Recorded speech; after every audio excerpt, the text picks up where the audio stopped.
Hello and welcome to this session on Agile Risk Management. This session will help you prepare well for PMI ACP exam, and let us continue with the discussion.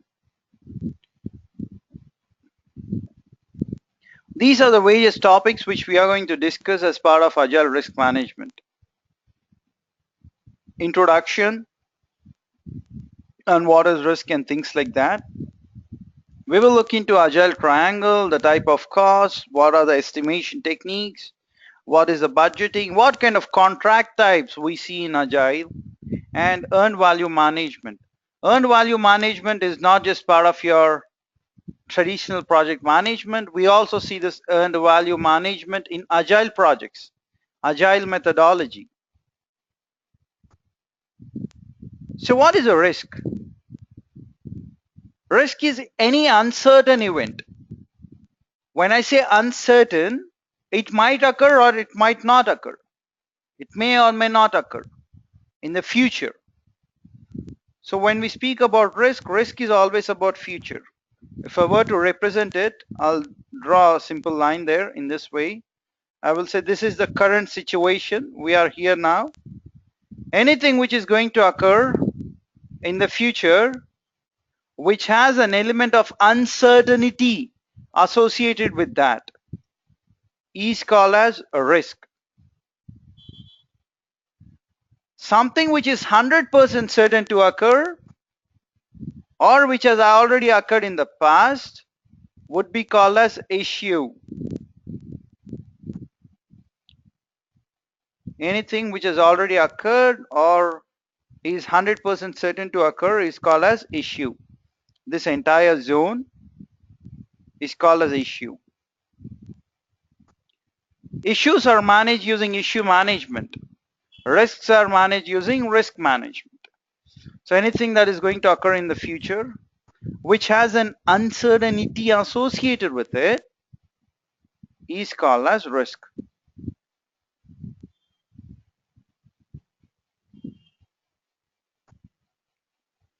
Yep, we need to remember that. Okay. Risk can have a positive or a negative impact on the project outcome. Risk is not always negative. Normally people see in that way, right? Risk is not always negative. It can also be positive. Because risk is an uncertain event, uncertain. It may or may not occur. If it occurs, it might affect your project in a positive or negative way. Risks are anti-value. They take the time and resources away from efforts that deliver value for negative risks. Right? They consume a lot of time. If a risk realizes, if it comes true, it is going to eat away your time. It's going to impact negatively your timelines. And it is also going to negatively impact the resources. Traditional risk management was process-driven project management, right? That would not work in agile environment. So if you want to implement your traditional risk management processes, the 6 processes that you have, what are those? Plan risk management, identify risks, perform quantitative risk analysis, perform qualitative risk analysis, plan risk responses, monitor and control risks. It doesn't work here. Right? And since risks are anti-value, we should not only try to deliver high business value features early, but also we should plan to execute risk response strategies much early in the project. You have to respond or you have to plan for your risk responses much early in the project. And in many projects, risk management is undertaken as a separate activity that doesn't drive enough action. What does that mean? Normally what people tend to do, they assume that risk management is a one-time activity which has to be done at the start of the project. They identify the risks upfront in the project. Very diligently they do that. That's it. From there on, they are not going to look into the risk management plan. They're not going to look into the risk register. They'll not identify any future risks, or they're not going to monitor the risks on an ongoing basis. That in itself is a huge risk. Risk management has to be active. It cannot take a passive seat wherein you say that, hey, let the risk arise, we will deal with it. You cannot deal with all the risks in that way. You have to be active. You have to be proactive. Risk management itself is proactive. All right, we'll see how we try to, address the risks in Agile. How do we address? We look into the risks on a daily basis during our daily stand-up meetings. We ask each and every person 3 questions, right? Each team member answers 3 questions. What did he or she do yesterday? What is the team member going to do today? And do they see any risks or impediments? In this way, you're ensuring that there is a good traction on the risks. On a daily basis, you look into the risks, you listen to the risks from the team members. The moment a team member is going to come up with a risk, your agile coach or your scrum master is going to note down that risk and ensure that that risk is addressed. Immediately after the daily stand-up meeting, your scrum master or agile coach along with the team member, they get into a different discussion to discuss about the risks and address those risks. Yeah. So here is what the traditional risk management looks like, right?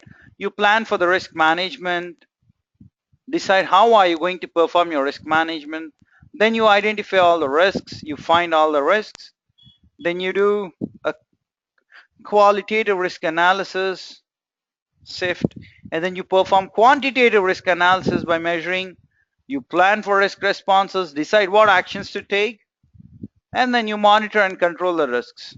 And this is an ongoing process. However, most projects, right, even the so-called seasoned project managers do this only once, and they assume that their job is done. They lose the rigor, they do not look into the ongoing risks, which is not a good thing at all. Risks should be monitored on an ongoing basis. Right? Here is agile risk management on the other side. Risk management is also iterative. At the end of each iteration, throughout the iteration, you keep asking yourself on what are the risks. And one key thing is agile projects are both business value and risk driven, right? You prioritize the product backlog based on the risks also. It is not just the features that get prioritized based on the business value, but you also look into the risks of each and every user story. So as part of that, you're going to do risk management for each and every feature, each and every user story. You do that, right? Because it's getting prioritized both based on both value and risk, right? That's a good part. So as part of your product backlog, during that stage itself, you look into the risks, right? When you come to the iteration, during the iteration planning also, you look into the risks. Yep, you look into the risks during your daily stand-up meetings. You look into the risks during your iteration review, wherein you demonstrate the product to the customers or end users. You identify the risks during your iteration retrospective. in which you ask 3 questions: start doing, stop doing, and continue doing. At that time also, there would be a lot of risks which you most likely are going to identify. So you're not leaving any door unopened, right? You're knocking all the doors, trying to identify all the risks. In this way, agile is more or less including all the risk management aspects within the core principles itself, so that you're not in for any surprises, unpleasant surprises. Here is a way of identifying your risks. Even within your agile methodology, you can use this. SWOT analysis: strengths, weaknesses, opportunities, and threats. Strengths and weaknesses are always internal to your organization, internal to your project team, internal to your project. You can do SWOT analysis on an individual also. Everything internal to you, your strengths, your weaknesses, right? External origin are opportunities and threats, which are external to your project, or it can be external to your team, or it can be external to an individual, or it can be external to an organization also. So the good part about SWOT is that you can use this technique to identify risks at an organization level, or you can do it at the department level, you can do it at a project level, or at an individual level. Most often we miss out doing it on our own self, right? Because we think that we know many things about ourselves, which most often we do not. What are the opportunities which we have? What are the threats? Right? It's extremely important to write down all that.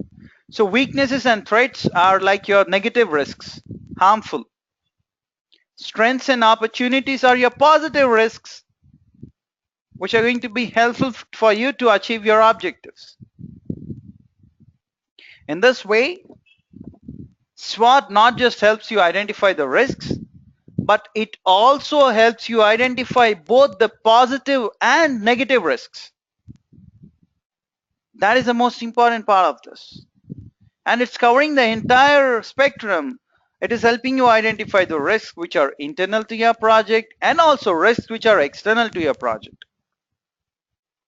Right? That is the most important part there. All right. Let us look into a few of the examples there. It will help you understand clearly on what are the weaknesses and threats. If you have insufficient resources, if the budget is limited, if the timelines are aggressive, if there are no important skills in your team, your technological uncertainties are plenty, you don't know which technology to use for your project, things like that.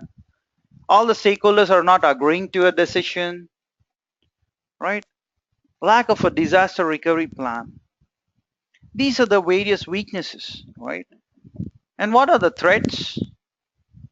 Rapid and significant changes in an economy is a threat. Pandemics. Suddenly Ebola comes out of the blue. Tomorrow another disease might come out on the blue, from the blue, right? So we don't know. Geopolitical tensions. Here we had Telangana and Andhra issues, right? Unnecessary, right? It's a threat. Economic uncertainty. There are a lot of articles being written in Economist. This is 2015 June, right? And people say that we are in for yet another recession. Greece most often than not is going to default. All right, so they have asked for yet another bailout, extension of bailout, and all things are going on. So we are in for another recession is what most of the articles say. When, how severe is it going to be, we don't know. But all the big players, biggest world economies are doing well, so that's a good part. However, we never know. So changing legislation, that is an external threat. A new bill might be passed tomorrow, which might be impacting your organization. What happens normally when the current government runs? There are obviously new bills passed in the parliament, in the assembly, right? And your organizations try to adjust themselves to the changes which come up in the new bills and all that. A change in government means change in policies, means change in newer bills which are passed in the parliament, and that is going to obviously have an impact on your company organization. Each time if you were to change your policies in line with the government policies, it's going to be an overkill. Changing competitive landscape. Let me ask you guys this question. Which company is a market leader according to the profits or according to the sales and profits put together in the camera business, camera, lens camera business? Which company is a market leader? What do you guys think?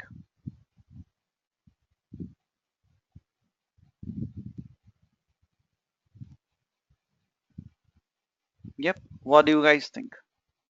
I've been getting few answers there. Sony, that's wrong. Any other try? Amit, Suresh, which company do you think is a market leader both in terms of sales and profits when it comes to camera business? Canon? No. Any other guesses? What do you think, Suresh?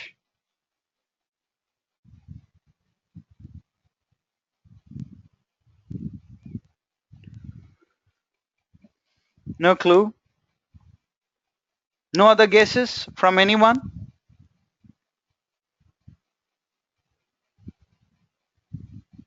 Nokia. Nokia, my dear friends, it's not Canon, it is not Nikon, it's not anything of that sort, it is Nokia. Now, who thought that Nokia, which is into mobile in business, right? Now it's Microsoft anyways. So since Microsoft has acquired Nokia, but when Nokia was a standalone company, right? They released a lot of mobile phones with the USP of giving very good clarity of photos, right? They have provided very good lens, video recording was awesome, pictures were tremendous, good, and suddenly they have pipped the market. They have ensured that, they come up with that kind of a disruption, and none of the competitors, not Sony, not your Canon, not your Nikon, none of these major players even thought that Nokia would be a threat to them until they have actually surpassed them. Very, very important, right? Let me ask you this question. Who is a market leader in music, selling music, songs or whatever be it? Sony? No.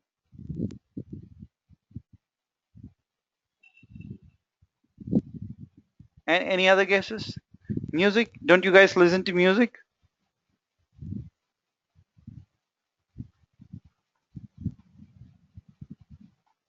Let me tell you this, that the company I'm speaking about is not a core music industry company. If you're thinking about Sony, if you're thinking about iTunes, if you're speaking about, not sure Spotify is into this. Anyways, so none of those. It's Airtel. Airtel has launched one new plan, right, which says you can listen to your music of your choice in 1 rupee. Do you know about that? There was a lot of advertisement going on, right? Just because of that kind of disruptive strategies, they were ensured that they are the topmost people who sell maximum music to maximum people across the globe, right? Be on your toes. Be on your toes. Competitors have to be on their toes always. think about these kind of small players who will all of a sudden emerge as a black horse, right? We never know. So we need to be on our toes. All right, anyways, going back to our discussion, core areas of risk: productivity variation, right? Productivity dips. Scope creep is another area of risk. Frequently we see that there is a lot of scope creep. This is taken care in agile because we embrace changes in agile. If at all there is any change in the scope, we welcome that. We ask them to add it to the product backlog, and your product owner or customer is going to prioritize that. Then productivity variation, right? You do not see this kind of a productivity variation in agile projects because every iteration is for 1 week or so.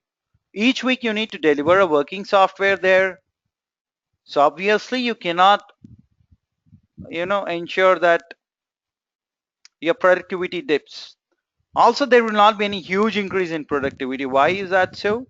Because for 2 or 3 iterations, we take the same workload. We take the same number of user stories or story points to accomplish in the iteration, right? Though we are doing a good job, we do not overtake, right, or overcommit on the user stories to be delivered in a particular iteration. Specification breakdown. We are breaking down each and every user story into task level. So what else do you want to break it down further to, right? Intrinsic schedule flaws. We do not see any schedule slippages in agile projects because everything is time boxed, right from your daily stand-up meeting to your iteration planning to your iteration retrospective, iteration review. Different iterations are also time boxed. Releases are therefore time boxed, and ultimately the total project is time boxed. Where is the chance of losing something? Personal loss, you will not be demotivated because no one is going to ask you to come and work on weekends. But at the same time, no one is going to give you a leeway to enjoy for the first few months, which happens in your traditional projects, right? What happens? People are a lot laid back during the initial stages of the project. When you approach the deadline, release date, or go live date, you all of a sudden wake up from the deep slumber and start working. So these are the core areas of risk which are addressed in Agile in a very swift way. Then we have this classification of risk. These are the various categories which we have. Solution related risks. You can think about these as risk categorization. Timelines, risks which are going to impact your timelines, risks which are going to impact the budget, risks which might impact the privacy and security aspects, risks which might impact your resources, unavailability of skilled resources, and scope creep, right? And not defining the scope properly. These are all the various categories of risk which are available, which are also relevant for your agile projects. Now,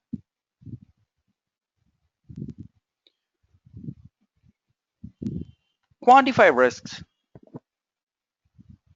Now we know what to measure, but how do we go about doing that? We don't know, right? So what do? We apply probability and impact to each and every risk. Who is going to assess that? Entire team. Impact is to what extent a particular risk is going to have a negative impact or a positive impact on the project. For example, hey, if this risk realizes it's going to impact my project and delay my project by 10 days, and it is going to cost me $20 or $200, right? It might be slightly different than your traditional project management, wherein in qualitative risk analysis, you do probability impact. In quantitative, you come up with some certainty, right? All that is okay. Let us discuss about this only here. Agile is slightly different. All right, then you have your positive risks. If this risk realizes I'm going to complete my project 5 days ahead of time and I'm going to save $500. Yeah, these are the various impacts that you have. And then you have probability. Probability is always has some uncertainty associated with it. For example, for this negative risk to occur, probably there is only 20% chance. For this positive risk to occur, probably there is only 50% chance. So you need to quantify that using the probability also. Hope you all understand the probability, right? Let me ask you this question. What if I'm flipping a coin? I wish to flip a coin once. What is the probability that I get a head? 50%, right? 0.5. 0.5 or 50% or 1 by 2, whatever you want to call it. Suppose I'm, or 1 by 2 or whatever be. Suppose I'm throwing a die, I'm rolling a die. What is the probability that I'll get number 1 on that?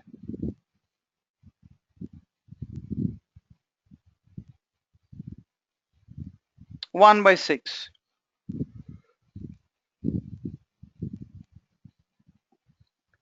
Right? So probability has some uncertainty associated with it, right? Even before I roll a die, I know that the probability that there would be 1 is 1 by 6. So this is a future event. I'm associating this future event with the probability. I'm flipping a coin. This is a future event. I have not yet flipped. I'm flipping it now. I want to know even before I flip on what is the certainty or probability of getting ahead. I upfront know it's 0.5 or 50% or half, right? In this way, for your risks also, even before they occur, you need to identify the probability, even before they occur. Okay, now, if you need to write, even before you get started, need to define what do you mean by impact of 5, 4, 3, 2, 1 and things like that. If someone is going to give a score of 5 against impact, that means it's going to cause some serious delay for the project. It might result in the project failure. Right, budget might be overshooted by 50%. Your project might be late more than 50%, right? So all these turn up, right? Now these numbers and the corresponding explanation is very specific to the project. It is localized to a project. A different project might, turn around this table and say, hey, 1 means it's extreme and 5 means there is no impact. All right, that is also fine. But define what do you mean by 5 and define what do you mean by 1. You have to define. At all costs, you have to define. There is no other go. Right? Only if you define, it'll be clear for your entire project on what does those numbers mean. And let me ask you this question. Can we have a probability score of 0 or 0%? Can I assign 0 or 0% as probability to any of the risks?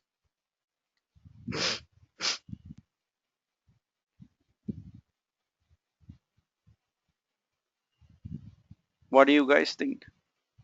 No? What does this mean? If I assign 0, what happens? That means it is not a risk, it will not occur, and you're 100% sure that it is not going to occur, hence the probability is 0%. Can I have 100% or 1 for the risk? Probability as 100% or 1. Can I have these numbers assigned to the probability?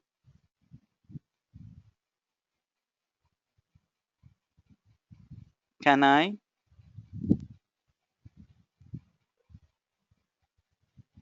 Yes, is what Ravi says. How about other folks? How about Amit and Suresh? What do you guys think? Can we assign 100% or 1?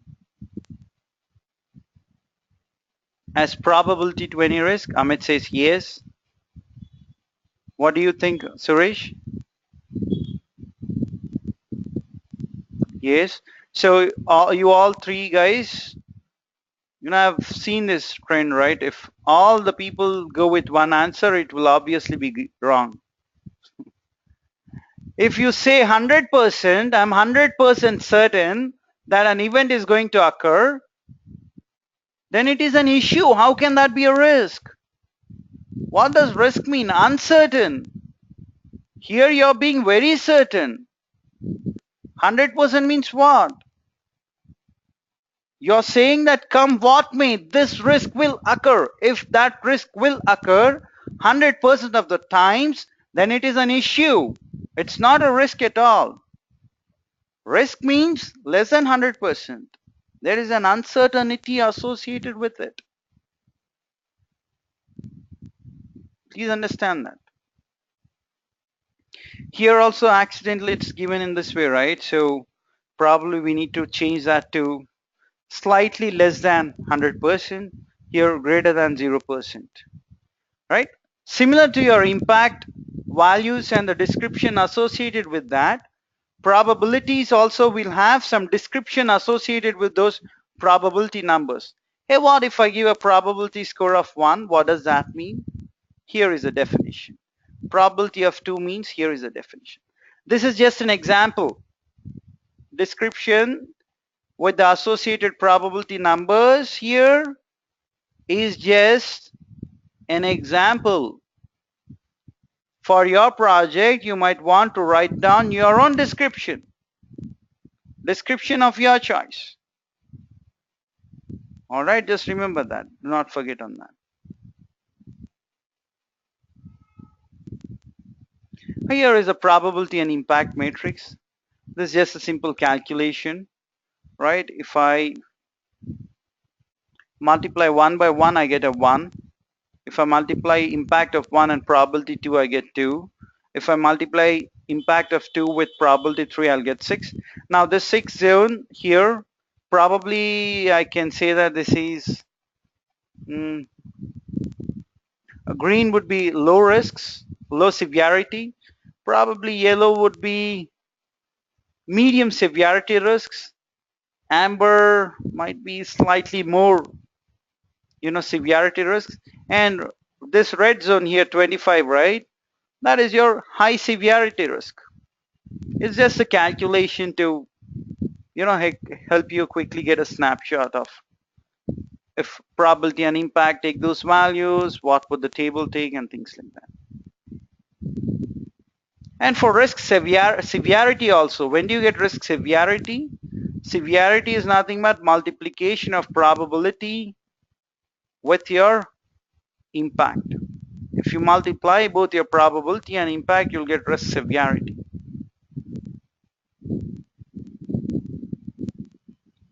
And then you have your, definition. If it is severe, go immediately have a discussion with your senior managers. Notify them immediately. Right, 15 to 20 serious, 6 to 12 is moderate, 1 to 5 is minimal. If it's minimal, what actions are you planning to take? If it is a moderate risk severity, what is action that you wish to take?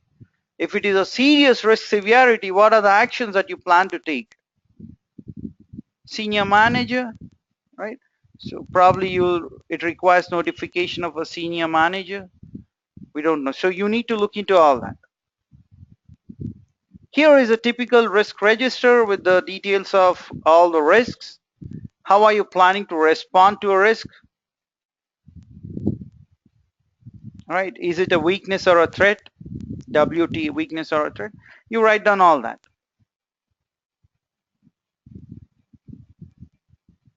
Now, how do you act on a risk? First thing first, fail early, right? What do you mean by first thing first? So if you have a risk of highest priority, you try to address that first, right? That means first thing first. Fail early. You always wish to, take the highest risk and highest value user stories in the first iteration, right? Product backlog is prioritized in that way, or your requirements document or prioritized requirements list, whatever you want to call that, right? Different agile flavors call this requirements document separately. Scrum calls this as product backlog. This is prioritized using business value and risk. Obviously, you pick up the topmost user stories for your iteration. Hence, the high risk ones obviously will be there here in this. And then you start working on that.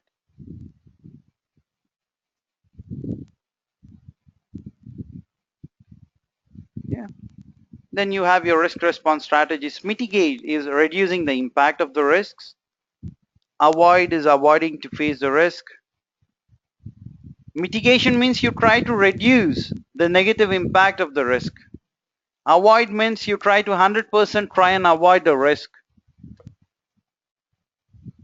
Right? I'm explaining. I am tempted to explain this in detail, like your traditional project management. Let me do that, because otherwise, what happens? Otherwise, people who have not taken their traditional PMP certification, right? They might face difficulties. So let me explain that. So these are the risk response strategies. If you have a risk, first thing is you try to avoid that risk. What do you mean by avoid? Think about this classic example. If it is about to rain heavily, it's about to rain, it's extremely cloudy out there, and your wife asks you to go bring few vegetables from the supermarket. What do? You say, yeah, you don't go. You'll say, I'll not go now. It's about to rain, things like that. So what are you doing on the face of that risk? You're trying to avoid the risk. Probably in Agile, you stop the release. You'll not even release the product. And the next thing is try to mitigate. If your wife insists and says, you go now or no food tonight, then you somehow go with an umbrella or by wearing a raincoat, or you'll go in the car. But all these things will only help you help reduce you getting drenched to some extent, right? It will not 100% avoid. If you say that, hey, there will not be even a single drop which will fall on me, that might not happen, but it's going to take care of some amount of your risk. So that is risk mitigate. And we'll discuss about only things which are listed down here, not all the PMP stuff. All right. What do you mean by contain or contingency? Anyone knows about this? Contain or contingency? To contain a risk describes a situation whereby you agree to deal with it as and when it occurs. You'll say, let the risk occur, I'm going to deal with that. But these risks will normally be of or will normally have a lower impact, and they're less likely to occur. So these will have low mitigation, low impact value, and low probability values. All right. That is called as contingency. What do you mean by contingency? If you plan to deal with it as the risk occurs, you need to have some amount with you, few dollars with you, to deal with that risk as it occurs. Right? Or you might want to have some other source which is going to help you address that. Probably you'll have people on bench, yeah, backup plan kind of. If that risk occurs, only then I'm going to use this contingency reserve. And the last thing is evade. What do you mean by evade? Even if your wife says, hey, if you're not going to bring vegetables, I'm going to kick you out, you'll say that's okay. And if your wife kicks out, you'll go to a bar, spend some time there, happily relax for the rest of the time and come back home. So you're evading the risk, right? Means you take no action at all. You're happy with whatever the outcome is. You do nothing and you're expecting to be lucky. In contingency, you at least have a plan B in place. You'll say that, hey, I'll say no to my wife if she asks me to bring some vegetables. She's anyways going to kick me out. So I'll come to your home and watch cricket. You have that plan with your neighbor. So that is your contingency reserve there. So let us move on. Here is risk burn down chart. What is a risk burn down chart? Similar to your burn up or burn down charts, right? You also have risk burn down charts. These are the various risks which you have, which are all color coded there at the start of your project, right? All the risks are color coded there. Each risk is going to impact your project by a certain number of days. For example, if you see here, if this risk occurs, it's going to impact my project by say 3 days. If this risk occurs, it's going to impact my project by 2 days. This by 4 days. This risk, if it occurs, the first one here, that is JDBC driver performance, it is going to impact my project by 6 days. Just assume. So you add up all these days, and that will be your overall project risk, right? Those many days it's going to impact. And then you start tracking your risks. As soon as a risk occurs, you're going to reduce it. You'll say, hey, now it is 0 for me at the end of Feb. What does that mean? That means this risk, JDBC driver performance, has occurred. In reality, it has occurred. So now it is 0 here, right? And also probably your this red risk, right? What is this red risk? Calling all Oracle stored procedures via web service. That risk also has occurred maybe, and so you have a 0 there. What does 0 here mean? Can someone say what does 0 here mean? Which risk has realized in the month of March? And what does 0 here mean? Which risk has realized in the month of March? You can just give me the color code, or you can look into the color code here and give me the statement completely.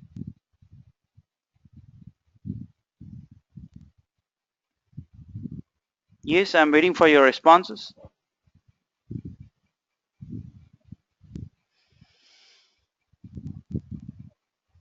Green risk has become a 0, right? That is a risk which realized. Earlier it was 6 days, and then it turned out to be 3 days. It reduced its impact and severity maybe, and now it's 0. Means remote application distribution to PDAs, right? That became 0 there. And another risk which became 0 is this one, which is light or pale pink in color here. From 2 it got reduced to 1, from 0 to from 1 to 0 there. So server upgrade necessary, that is also 0 now.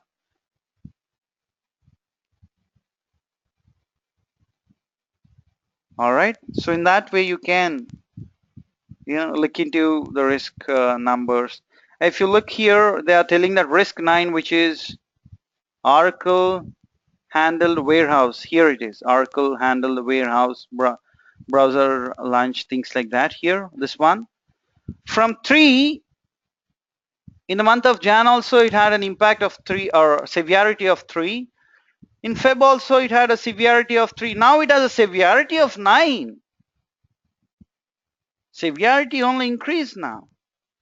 If you look into the risk number 10, which is PST changes for British Columbia, it wasn't there until your Feb, right? It got started in Feb, and slowly in the month of March, you have seen a new risk which is of severity 4, and then it got reduced to severity 2. So you track this using risk burn down chart as and how you progress in the project. If you did not understand, look into the recorded video. That will make the things clear. All right, let us move on. Here we have risk adjusted burn up chart. We know in the burn up chart, we are going to have this line, which is also called as the ideal line or scope, right, against the story points. And here you have the days, number of days in an iteration. So you have a best case, which has the highest velocity, team velocity, most likely case, and the worst case. If you travel according to your normal progress, and if I just extend that, right, that is your most likely case. You're progressing in that way, most likely your risks will materialize here at this juncture.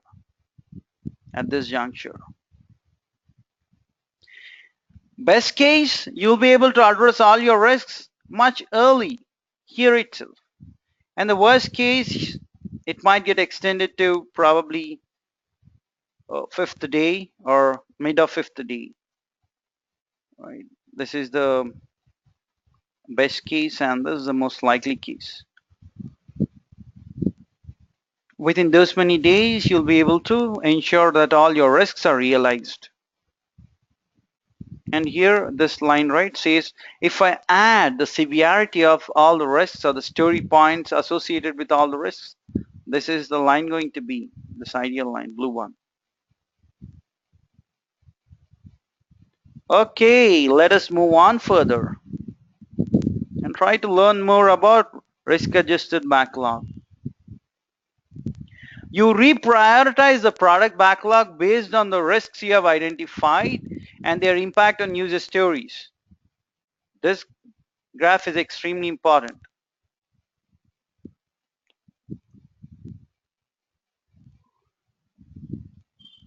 If you were to calculate the risk score or risk exposure, you are going to assign the impact and probability of occurrence to calculate both risk score or risk exposure. You classify the risks as low, moderate, significant, and high. Risk register is prepared for each iterative cycle, listing down all the possible risks. And then the backlog prioritization on risk and value happens using these four. High risk, high value risks, user stories will be on top of your product backlog. Low value, high risk will be on the bottom. On top of that, you'll have low value, low risk, and high value, low risk, and high value, high risk. So remember this, these four from exam perspective, from PMI ACP exam perspective, right? There might be questions around that. Okay. Now the strategies for threats and opportunities. Contingency reserve is identified for known unknowns. What do you mean by known unknown? Unknown is a risk, right? Uncertain thing which may or may not occur. You don't know about that. So that is an unknown event, unknown future event, right? Now you identified those risks. Unknown is a risk which you have identified upfront, right? Hence it is called as known unknown.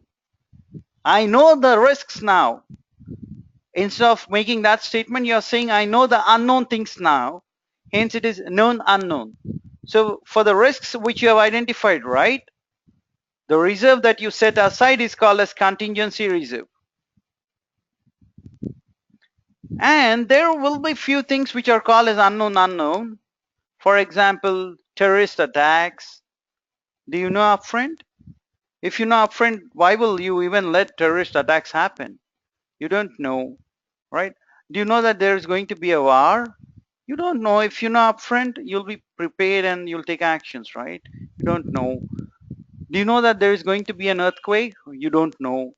Who realized that, you know, there would be earthquake in Assam today in the morning hours with a magnitude of 5 point something, 5.6, I believe, right? So we don't know. So these kind of unknown risks, right? Unknown are risks. You don't know what those risks are. You don't know when would there be tsunami, when would there be earthquake, when would there be, you know, some kind of natural calamity. We don't know. Hence, for those kind of unknown activities, the reserve that you set aside is called as management reserve. It is set at an organization level, and certain chunk is allocated to each project, right? But that's a decision taken at an organization level. Probably you'll say, hey, project A is of high severity and project A has 300 resources. So maybe a larger chunk gets assigned to this. Hey, project B is less severe. Even if people do not turn up to work for a week or so, that's okay. Because there are only 8 people, maybe you'll assign less reserve, management reserve for that. The reserve is nothing but the amount that you set aside to deal with the risks. All right. What's the time?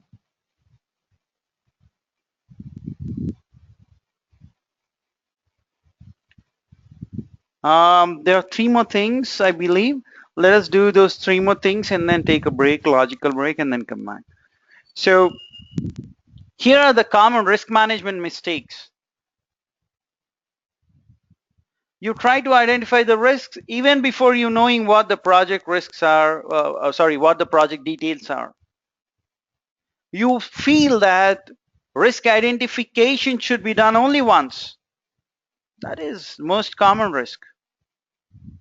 Not involving the team for identifying the risks.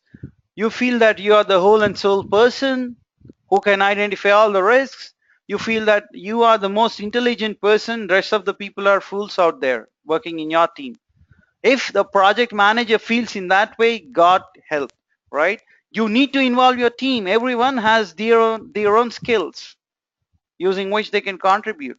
And the most silent people, right, are most often the brilliant folks. So do not discount their thoughts. Roles and responsibilities not defined for each risk owner.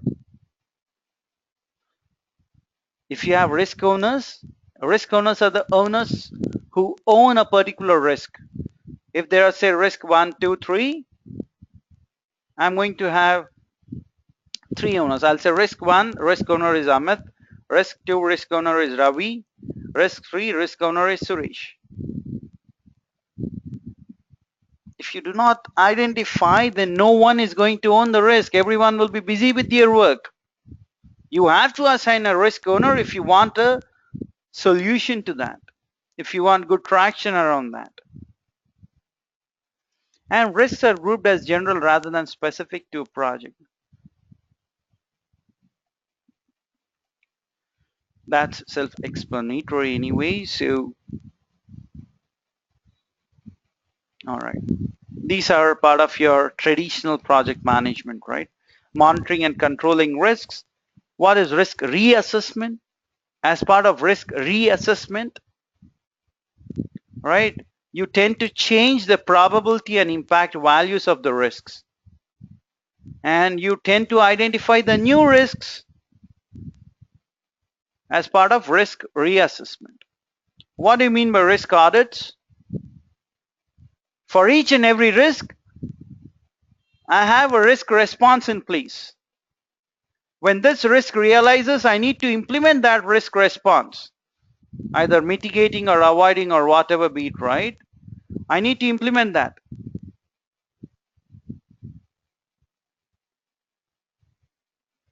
That is your risk audit. Risk auditor will come, he'll check, hey, risk 1, I see it realized. What did you do? In your plan, it says you should have avoided it. But in reality, you have mitigated it. Why? Why didn't you stick to your plan? All that. Yeah. Reassessment of your response plan also. True, Suresh. Then you have variance in trend analysis. Are the number of risks increasing? Are the number of risks decreasing over a period of time? Or the number of risks staying constant? That means when the project started off, I've identified 10 risks. Now there are 100 risks in my project. That itself says that your risk management wasn't good because you identified so many less defects. And now see the count has increased drastically. Right. So your risk effectiveness is not good probably. Or maybe you have identified 10 risks and even now at the end of the project you have 10 risks. These kind of insights can be brought about if you use variance and trend analysis. The next thing is technical performance measurement. You look into the security aspect of the product, you look into the quality aspect, you look into the performance aspect, you look into the maintainability aspect, right? Reusability of your code or whatever it is. So all those aspects are part of your technical performance measurement. And then you have your reserve analysis, in which you have your contingency reserve and your management reserve, and we have discussed about this earlier. And last but not the least is a normal meeting, status meeting, and trying to identify how many risks we have identified, how many risks I've realized, how many risks did not realize. Yeah, you tend to identify all that as part of your status meetings.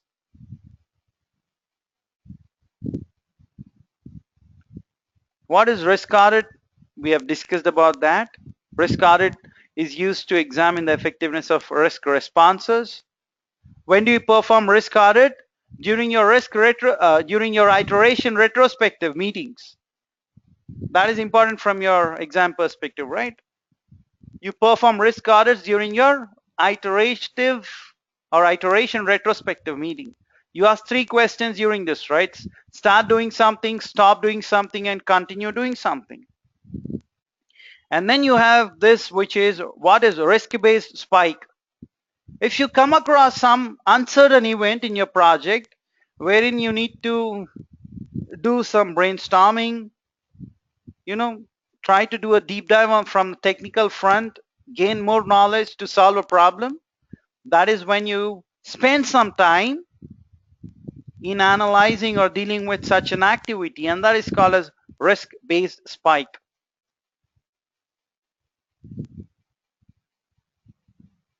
All right. Now, cost and control. So I'll stop here. So welcome back from the break. Here we are going to discuss about cost and how to deal with the agile contracting. We'll discuss about agile triangle to get started. What are the type of costs that are part of your agile project? Estimation techniques, budgeting. What are the various contracts available within agile methodology? And then we'll discuss about earned value management, which is very much part of your traditional project management also. So here we start with this triangle. Unlike your traditional projects, within agile projects, time and cost are fixed. And what is derived from these two? You derive the scope. Scope is derived from time and cost within agile projects. That's number one. And the second thing is, these are the various type of costs, right? One is variable costs. Costs that vary depending on the company's production volume. Costs are going to rise as production increases, and if the production decreases, the costs are going to come down. This effect can be related to materials, cost of materials. This can be because of cost of labor, or it can also be because of sales commissions that you provide, right? All right, next is the fixed costs. Fixed costs are defined as expenses that do not change as a function of the activity of the business. For example, the rent you pay will remain the same. The utility bills basically, right, will remain the same. The tax that you pay to the government, property tax, will remain the same. Those are your fixed costs. Then you have the direct costs. These refer to your material costs, the labor cost, right, and any other expenses which are related to your production of the product. What are the indirect costs or the opportunity costs? These are the costs which are not directly related to your production. For example, warranty costs, maintenance costs, security costs. If you're working in an organization, there would be security provided to you, right? Not everyone will be allowed to enter your office premise. That's an indirect cost. So these are the four types of costs which we have. What is the difference between cost estimating and pricing? Within cost estimating, you assess how much the organization will spend to provide the product or service. Right? How much the organization will spend to provide the product or service. Pricing is how much the organization will invoice for the product or service. That means if someone is purchasing a product for me, how much will I invoice that person? When I say invoice, how much will I take from that person? How much amount am I going to take from that person for the product that I'm selling or the service which I'm providing? That is your pricing aspect over there. Then you have a few techniques, right? Analogous estimating. Analogous estimating is also called as what? It's there here. Yeah, pricing. How much are you planning to price, Suresh? So what is analogous estimating? Can someone say quickly? Or what is another name for analogous estimating? What is another name for analogous estimating?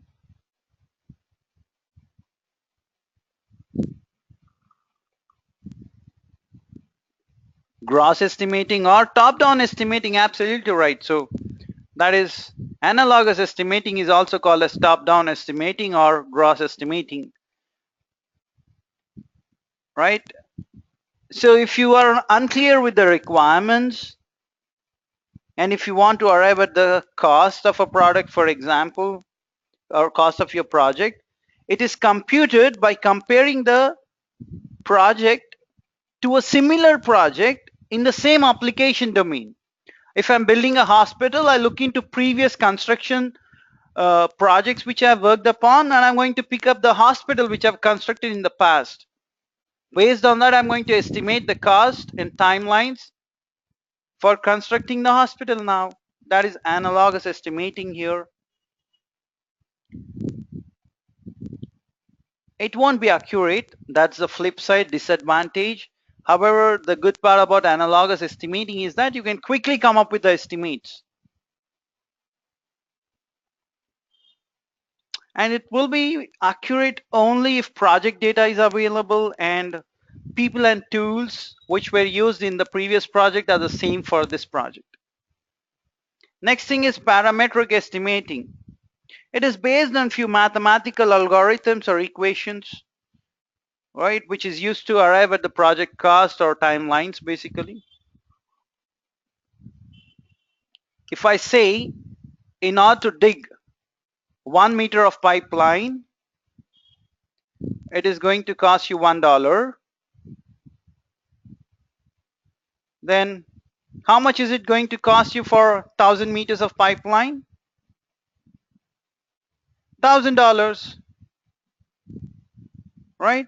So what are you doing? You're just looking into this parametric estimating and coming up with a number.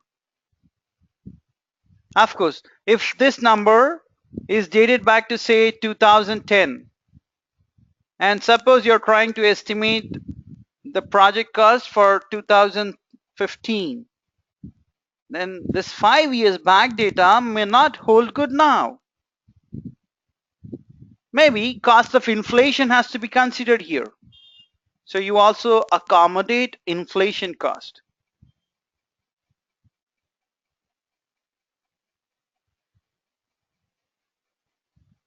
Right, and that is your parametric estimating. Top-down estimating is nothing but your analogous estimating only.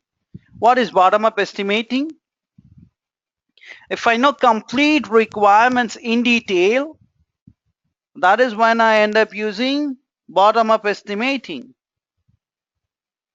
If I know all the requirements to the granular level that I require, that is required to accomplish a project, then I'm going to look into all that and then try to estimate. For example, I want to come up with a project or iPhone, right? For iPhone, I need a screen, I need battery, right? I need screen, I need battery, I need the motherboard, right? For getting a screen, I need a screen. I need to cut the screen into that size. I should ensure that it is, LED enabled and all sorts of things. Only if I accomplish all those things, I'll be able to accomplish the screen for iPhone. So in bottom-up estimating, I estimate for these lower components, 1, 2, 3, 4, 5. I add everything together and then I come up with the estimate for screen. Then I'm going to add up the screen estimates, battery estimates, and the motherboard estimates to arrive at the overall project estimates. Yep. Then you have the budgeting portion of that.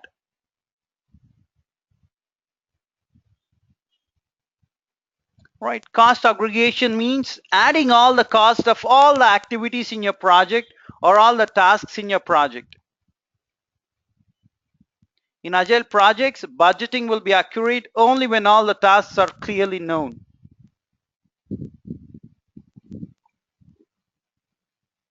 Reserve analysis is setting aside some additional amount and additional timelines to ensure that you meet or you address or accommodate for uncertainties in your project.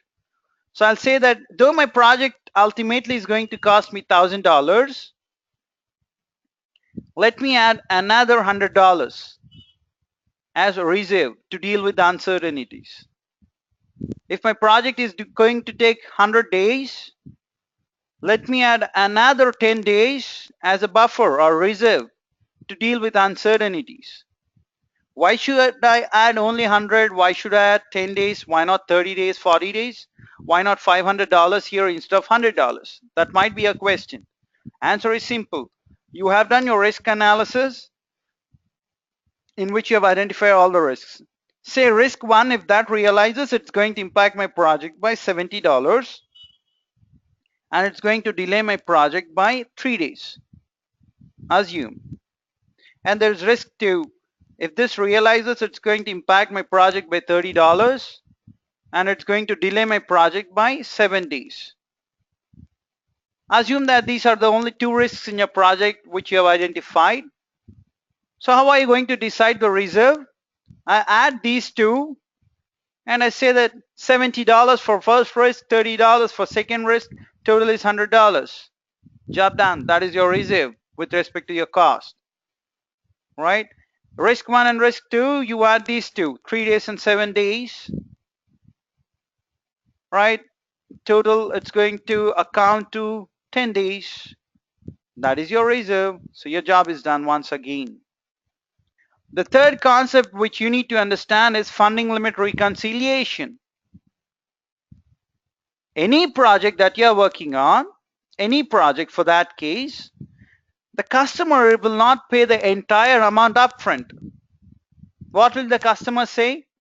Hey, I'm not going to pay you the entire $1 million before you start the project. As in how you complete the work over a period of time, I'm going to release the fund for you. So I'm going to limit the funding for the month of Jan, right? And some amount I'm going to pay you in the month of Feb there. Some more amount I'm going to release in the month of March because there's a lot of work piled up over there. So as and how you raise the invoice, I'm going to pay on a monthly basis. I'm limiting the amount of funding which is done on each month. Yeah, that is called as funding limit reconciliation. All right. or it might be based on the milestones. It depends on various criteria, by the way. And what is cost baseline? Once you add up the cost for all the activities, including your management cost, configuration management cost, agile coach cost, your customer travel expenses, accommodation cost, if you accommodate all that, and if you add that entire amount, that will be called as cost baseline. And this word baseline means approved. Formally, I am approving the cost for the project now, right?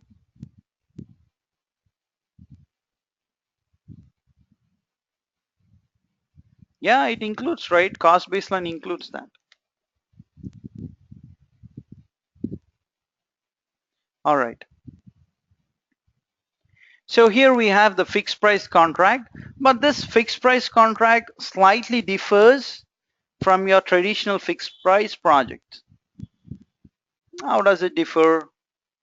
The agile fixed price is a contractual model which is agreed upon by suppliers and customers of IT projects that develop software using agile projects, basically. This model introduces an initial test phase. First, there would be a small test phase. After the test phase, budget, the due date, and the way you're going to steer the scope within the framework is agreed upon. And this differs from traditional fixed price contracts in that the fixed price contracts usually require a detailed and exact description of the subject matter of the contract in advance, right? For your traditional projects, you want detailed and exact description. That doesn't happen in agile projects. Fixed price contracts in traditional, right, or normally also, they aim at minimizing the potential risk caused by unpredicted later changes, mainly in your traditional projects. Fixed price itself ensures that, don't bring any changes to me, kind of. In contrast to that, agile fixed price contracts simply require a broad description of the entire project. You just require a broad description. You don't need a detailed description of the project. And also in agile contracts, the supplier and the customer together, they are going to define their common assumptions in terms of the business value, implementation risks, expenses, effort, and costs. On the basis of these assumptions, an indicative fixed price scope is agreed upon, which is not yet contractually binding. So what happens? In agile contracts, there are two things. One is you don't require a detailed project scope. And the second thing is you don't have a clause which says that, hey, I am not going to accept any more changes. So these are the broad changes from your traditional fixed price contract to your agile contract, fixed price contract. Yeah, that's a major change there. And then we have our steps which you need to take to come up with your contracts. So what are the various steps? Content of the contract is available at a broad level, probably at the goal or at the epic level, right, or at a legal level. One of the epics chosen which best represents the entire project.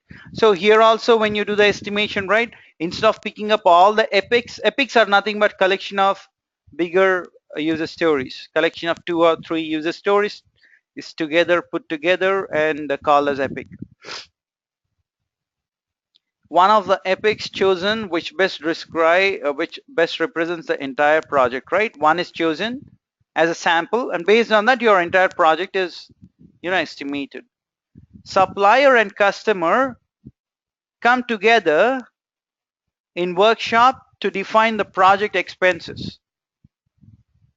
both your supplier and customer come together in workshop to define your project expenses. Checkpoint phase is defined. When do you want to stop? When do you want to do a retrospective, see what's going well in your contract, what is not going well? You stop and do all this, right? Roles in charge of steering the project is defined. Who is going to steer the project? How do you contrast this to fixed price? Agile contract can run out early. In your traditional fixed price, right? What happens if you define the timelines? You tend to, complete until the last date and things like that. However, within your agile fixed price, right? If you complete the scope much early, you're going to close the contract there. And it's prorated. The amount that you get is prorated because agile doesn't milk you dry, right? It's not going to loot you. Even though the work is completed early, we will sit idle. We will do all sorts of enhancements which is not required in traditional projects, and thereby ensure that we bill the entire amount to the customer. That doesn't happen in agile.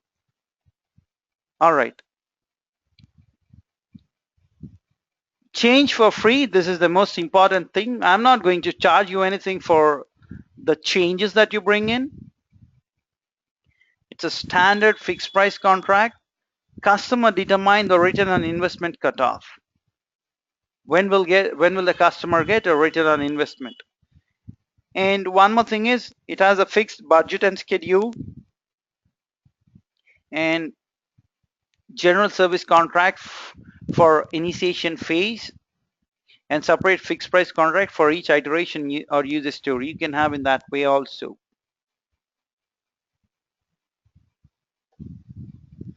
All right, so just go through this diagram when you find time. Projects are always done early, right? Customers do not wait to abort the project till the end, till all the small irrelevant user stories are also completed. Customer doesn't wait until then. When customer feels that, hey, I think I've achieved all the important user stories, my business value, 80% of my business value is achieved here, so I'll go ahead. Yeah, so what happens even if all the features are completed, if for the rest of the 20% of the time, if you give the service provider with more user stories, what do? They have free time. Empty mind is a devil's workshop, we know that. So what do? They write unnecessary code, unnecessary modifications. They try to add unnecessary features which is not required. Remember agile, keep it simple, do what is expected, not more than that. All right, then you have the earned value management here within agile projects. Earned value is a project management technique to measure the progress and performance of the project against the plan. You measure the project progress, how is the project performing and all that against the plan at any specific date. Say I want to know what is the project status as of yesterday. What was the project status as of yesterday? If I want to know what will be the project status as of today, right? So I can find out for any specific date, I can do so. And also we can use earned value to estimate the future performance, right? There is a technique called as forecasting, using which we estimate the future performance. There are three important measures in earned value management. One is called as your planned value. How much did you plan to complete? How much work have you planned to complete? Then earned value. How much work did you in reality complete? An actual cost. How much cost did you actually incur? These are the three very important things as part of your agile project or traditional project management. Planned value is also called as budgeted cost of work scheduled.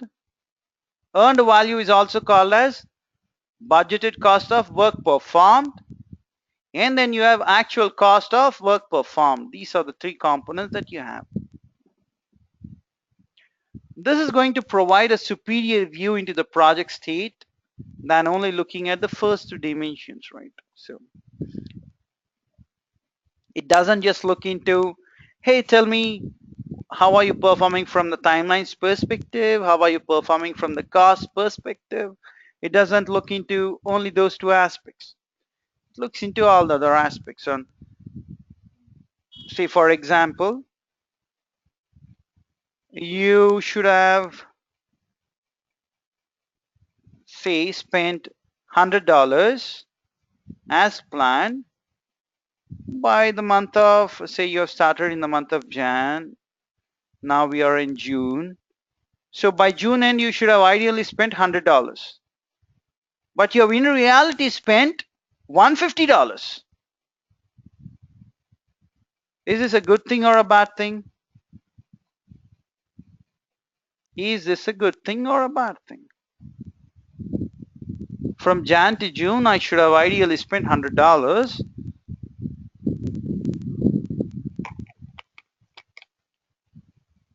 Amit says bad. What do you guys think? Suresh, Ravi, is it bad? From Jan to June you should have ideally spent 150. Sorry, from Jan to June you have planned to spend $100, but in reality you have spent $150.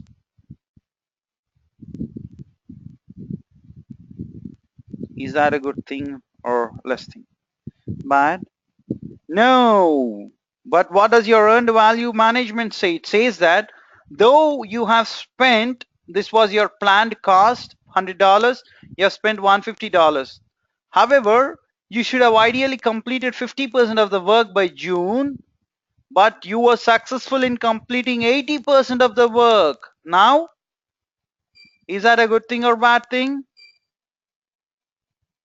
Now, is that a good thing or bad thing?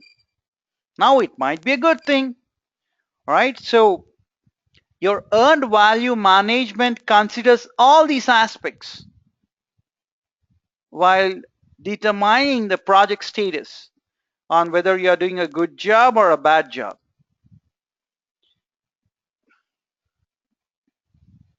So remember one thing, earned value metrics track your progress against the plan. They do not track earned business value. They're not going to track the business value, right? They're just going to track your progress against the plan from your schedule, cost perspective. One more very important thing from Agile exam perspective is that Agile earned value management does not replace your Agile burn down charts or burn up charts or any other metric you're currently using in the project. It's not a replacement. It is a supplement. It's going to supplement your already existing metric system there. Agile EVM can be used at probably a release level or at a project level also. Yeah, you can use Agile EVM there. So here are a few things which you need to understand. You define the initial release baseline.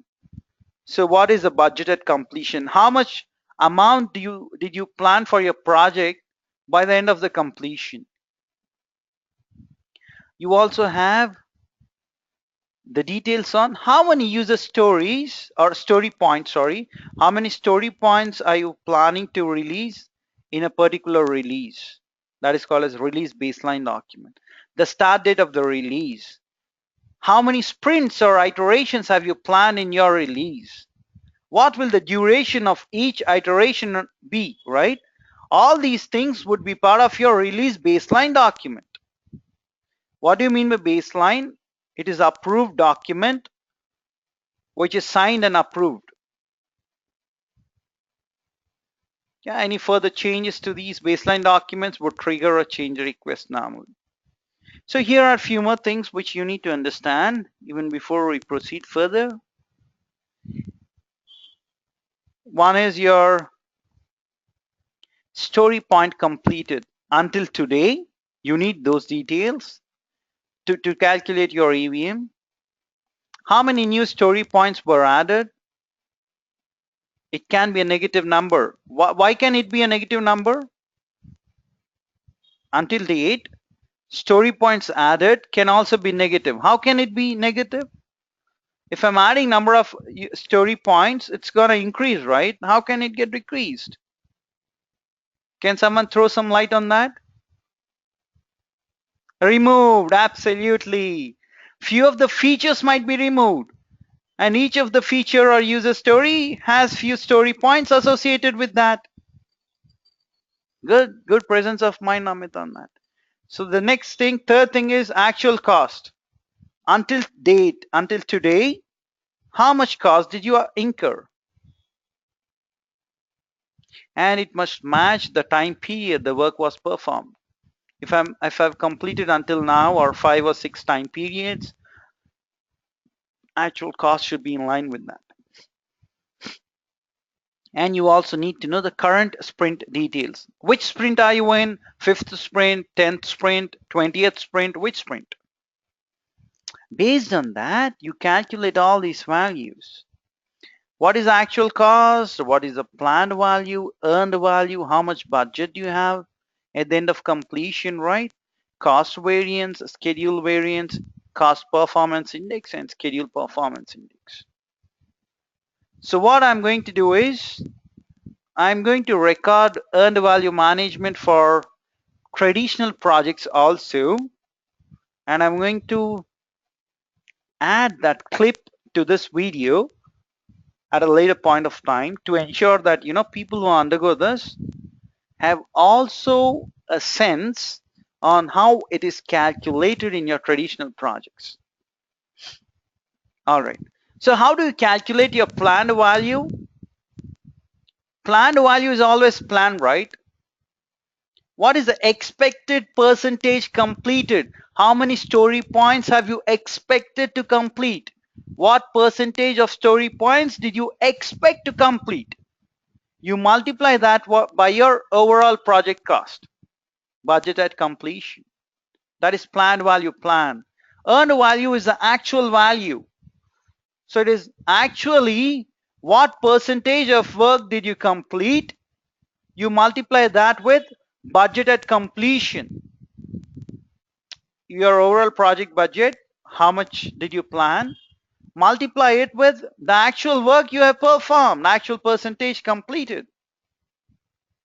Then you have the planned value, earned value, and also you have the actual cost. Once you have these three values, you end up calculating the various things such as what is the schedule variance, what is the cost variance, what is the schedule performance index, and cost performance index.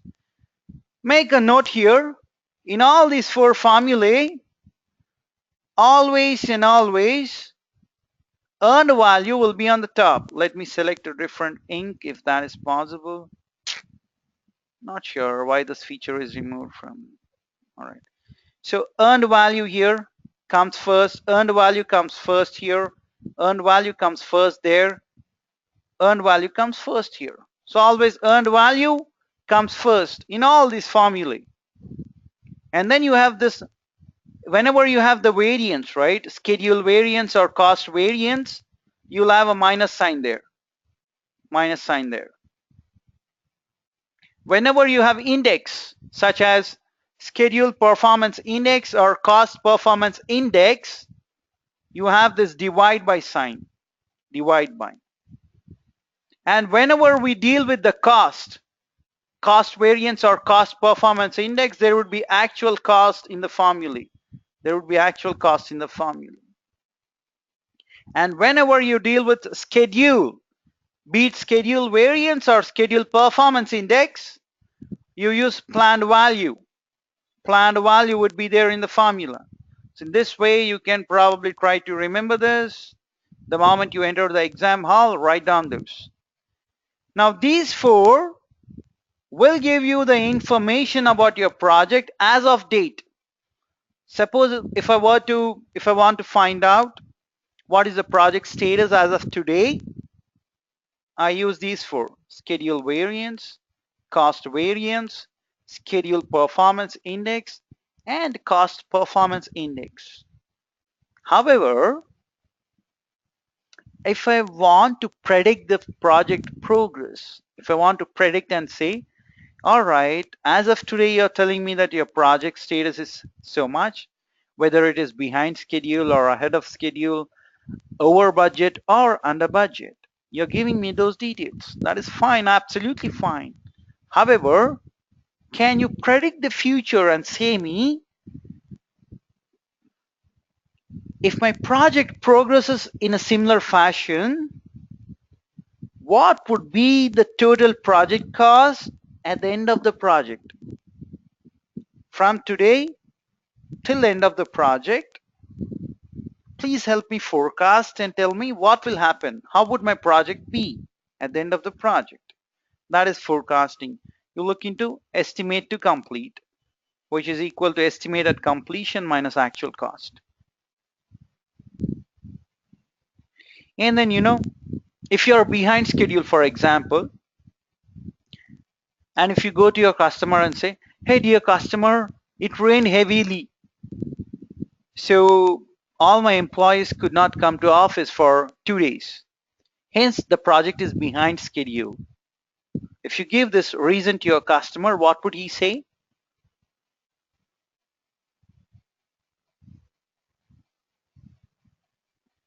What would the customer say? If you say, hey, there were heavy rains in Mumbai, so the roads were jammed, there was a lot of water on the roads, no one could come out of their homes, hence the project is delayed by 3 days.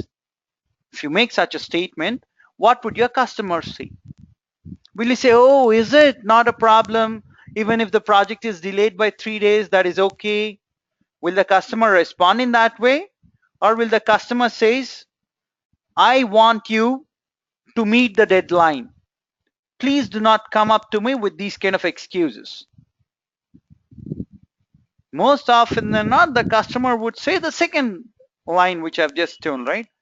Don't give me lame excuses. Don't give me lame excuses. Just go get the job done. I want you to meet the timelines. That is how the customers would be, right? Because they are also in immense pressure.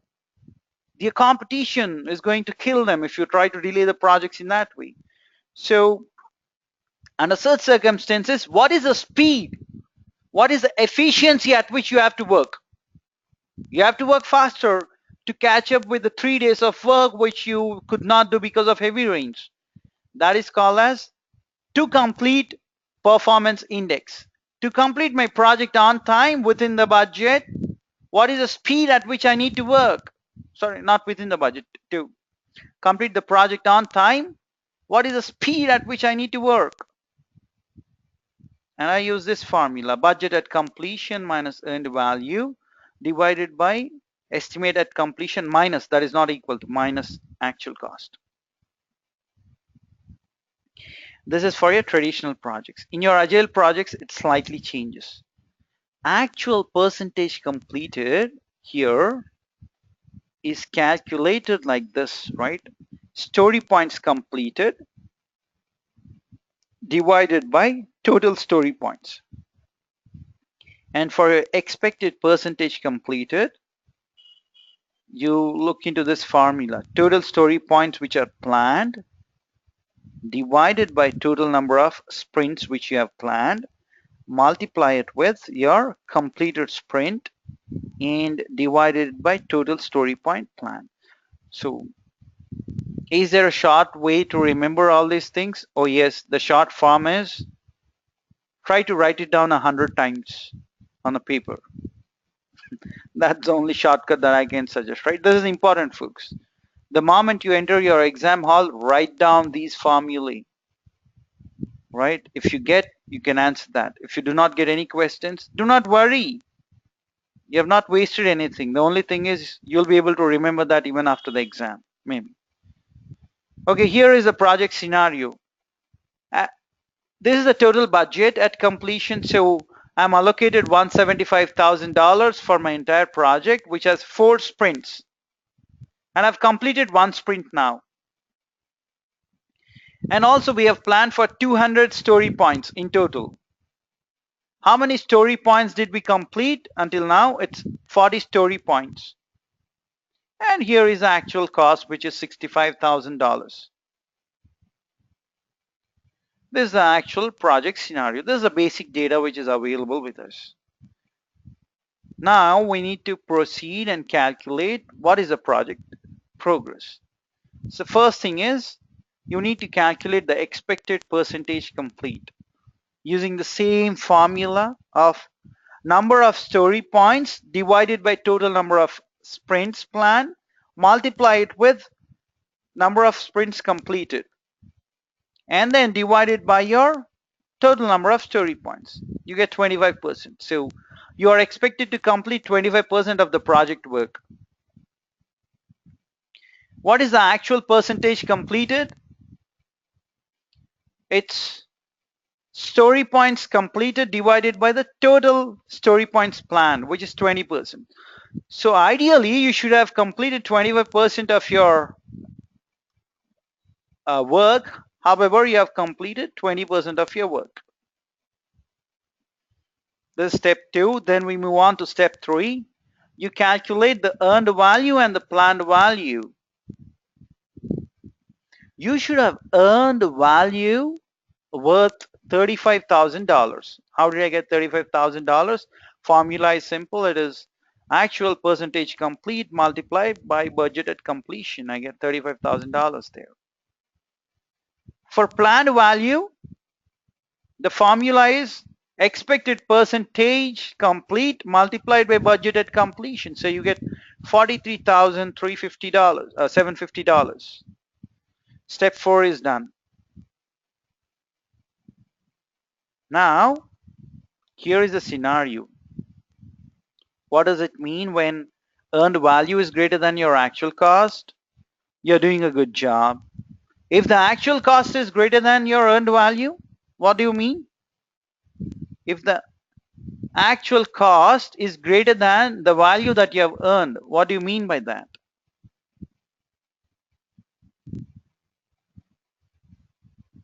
Are you over budget or under budget?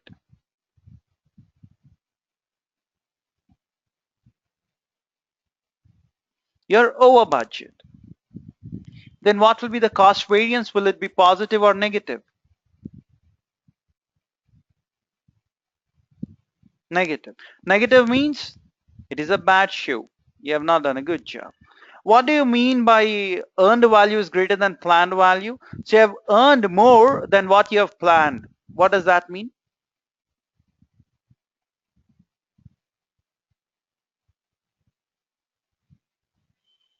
You are ahead of schedule. That's a good thing. So you're ahead of schedule. What do you mean by earned value less than planned value? So you have earned less than what you have planned for. Good or bad? Bad. So you're behind schedule. So if schedule variance is positive or your cost variance is positive, that means it is a good job. If the cost variance or schedule variance is negative, it's not a good thing at all for your project. That is what is mentioned here. If even from your CPI or SPI perspective, right? If it is greater than 1, it's a good job, right? You're ahead of schedule, you're under your budget. If it is equal to 1, you're exactly on budget and on schedule. If it is less than 1, you're over budget and behind schedule. And how do I calculate those? Simple substitution of the formula. What is the formula for CPI? It's given here. Always earned value comes first. Always earned value comes first in any formula, right? If it is index, you divide it by. Then you divide it by actual cost to get the CPI. You divide it by planned value to get your SPI. I get those values. Can you look into these values and comment? Can you comment about the cost by looking into the CPI value, which is 0.53? Please comment about your cost. If it is less than 1, No, Amit, look at this. Less than 1 is over budget. Be very careful, my dear friend. SPI here. If the SPI value is less than 1, that means you're behind schedule. Either you can use cost variance and schedule variance and comment about your project progress, or calculate your CPI and SPI and comment about your project progress.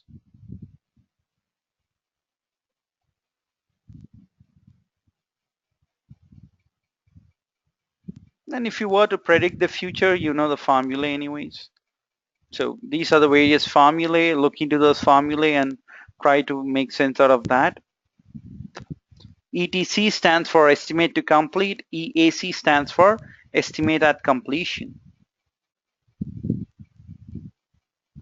All right.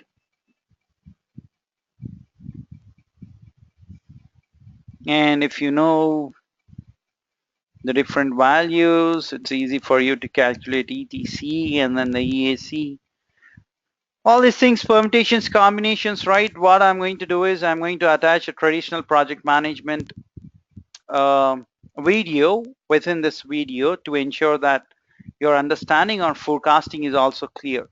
But as of now, I do not intend to do a deep dive on this. It might turn out to be uninteresting, and you know, it might be a bouncer for you all at this point of time. So I'll add that clip to this so that things become extremely easy for you all.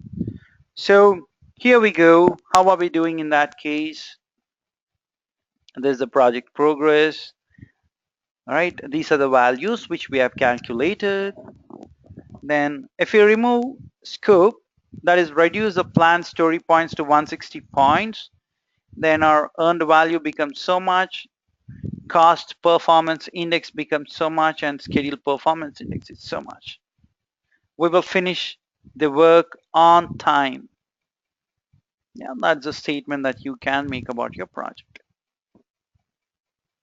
And then we have return on investment, IRR, and NPV. I want to show you a different slide now and explain these three concepts. And that would be the end of today's session. So just give me 1 minute. So please look into this. What do you mean by payback period? What do you mean by payback period? Suppose I'm investing $3,000 to start a business. Look into this table and tell me within how many years would you get back your $3,000 which you have invested? How many years is it going to take? No. In 2 years, how much are you going to make? $500 plus $1,500, which will be $2,000. But I'm investing $3,000, right? 3 years. Within 3 years, I'll get my initial amount that I've invested back. Why? 500 plus 1,500 plus 1,000 is $3,000. So I'll get back my initial amount that I've invested in the business in 3 years. The faster you get back the initial amount that you invest, the better it is for you. Here we go with the next thing, which is NPV, net present value. What is this net present value? How was it calculated? Let us understand using this example here. 1 second while I correct these things right away. Here it is 2, here it is 3, here it is 4, raised to the power 4, right? 2.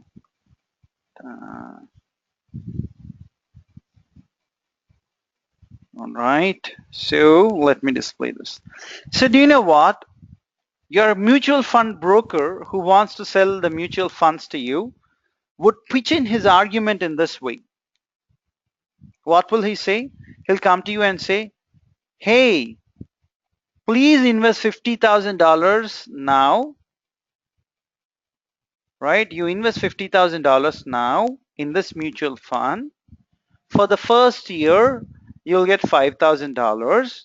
For the second year, you'll get $15,000. For the third year, you'll get $20,000. And for the fourth year, you'll get $25,000.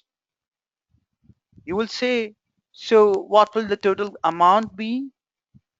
And he's going to say $65,000, sir. You do nothing and you get $15,000 extra after the end of 4 years. Isn't that a promising deal? Just invest $50,000 and do nothing. Just sleep, relax. You'll get $15,000 extra. You'll be thrilled. You'll be thrilled, absolutely thrilled to the core.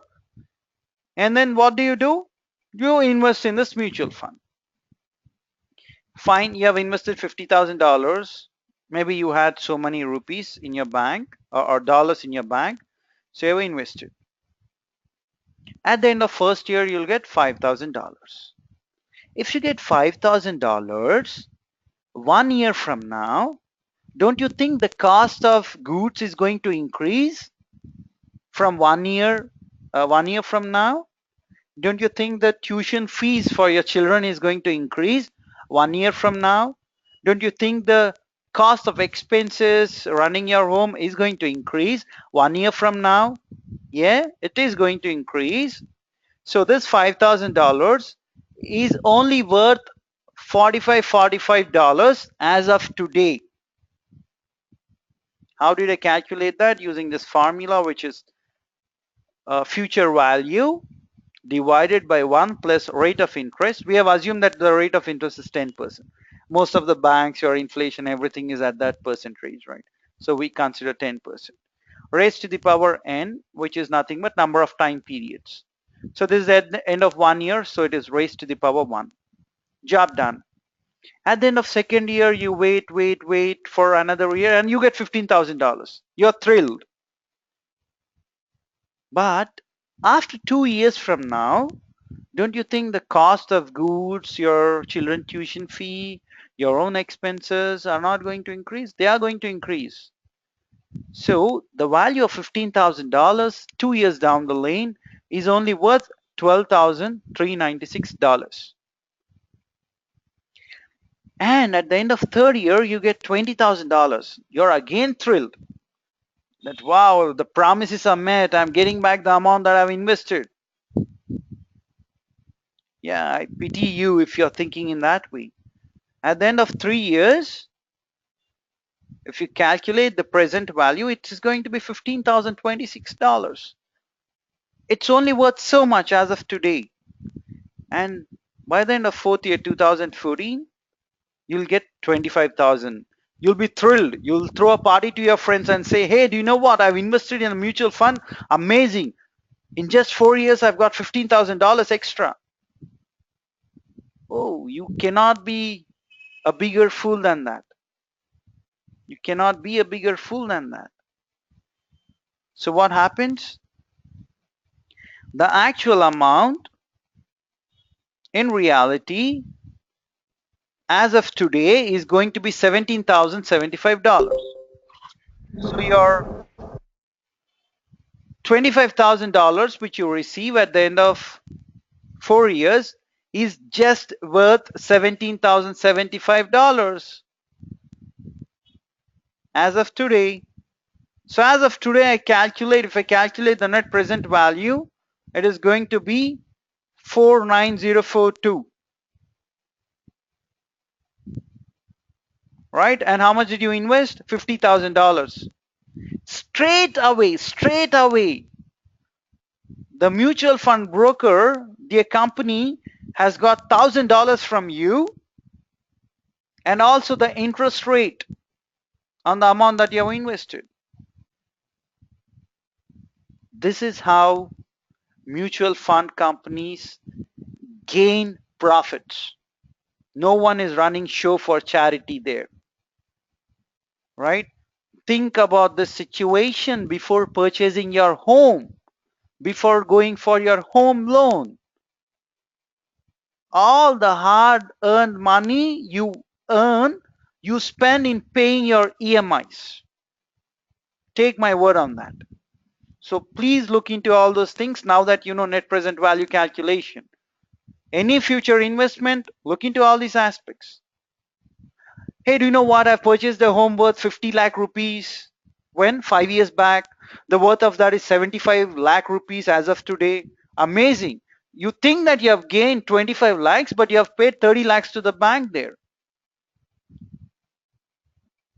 And the cost of the house is going to follow a bell curve, right? It's going to just increase till some extent, and then it's going to decrease, depreciate, no matter whatever home it is.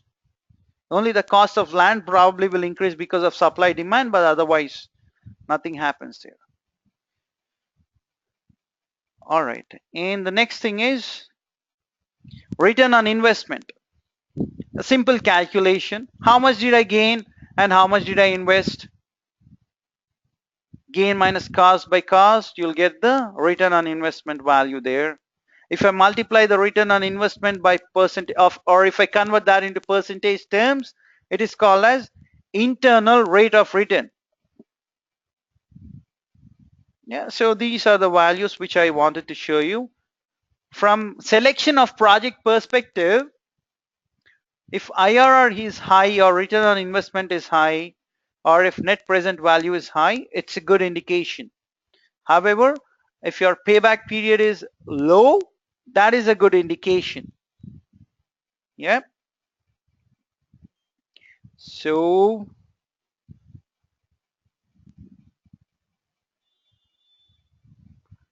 that's it from my end. For today, we'll meet the next time and try to complete the rest of the things.